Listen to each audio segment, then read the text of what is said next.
মশাল দৌড় দিয়ে শুরু হলো রবিবাসরীয় মোহনবাগান দিবস। দিনের শুরুতে ক্রীড়ামন্ত্রী মদন মিত্র, কলকাতা পুলিশের নগরপাল রঞ্জিত পচনন্দা, মোহনবাগান কার্যকরী কমিটির সদস্য অতীন ঘোষকে ক্লাব তাঁবুতে সম্বর্ধনা দেওয়া হয়। যে রাস্তা দিয়ে অমর একাদশ যায় সেই রাস্তা দিয়েই ক্লাব তাঁবু থেকে মোহনবাগান লেন পর্যন্ত হয় মশাল দৌড়। মোহনবাগান লেনে সবাইকে অভ্যর্থনা জানান সচিব অঞ্জন মিত্র। বর্ণাঢ্য অনুষ্ঠানের পাশাপাশি অমর একাদশীর স্মৃতিতে মালা দেওয়া হয়। শুধু মোহনবাগানই নয়, এই দিনটা সবারই পালন করা উচিত বলছেন ক্রীড়ামন্ত্রী ও মোহন অর্থ সচিব। একটা মোহনবাগানীদের দিন না, এটা সব ক্লাবের দিন, সব ক্লাবেরই এটা উদযাপন করা উচিত। এটা একটা সত্যিকারের বিশেষ দিন, সেটা যে এইভাবে পালন হচ্ছে এটা আরো বড় করে পালন হওয়া উচিত।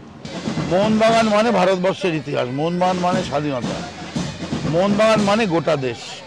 তাই আজকের দেশে কে কোন দলের সাপোর্টার এটা ব্যাপার নয়, ভারতবর্ষের একটাই দল। পরে অনুষ্ঠান সম্পর্কে জানালেন অতীন ঘোষ। সাংস্কৃতিক অনুষ্ঠান আছে, যেখানে 1911 চলচ্চিত্রে যে গায়ক অভিক, ওর গান আছে। বিকেলে ওইটা সিনেমা আছে। এই অনুষ্ঠানটা পালন করছি, প্লাস বিকেলে তো ক্লাবের অনুষ্ঠান ইন্ডোর স্টেডিয়ামে।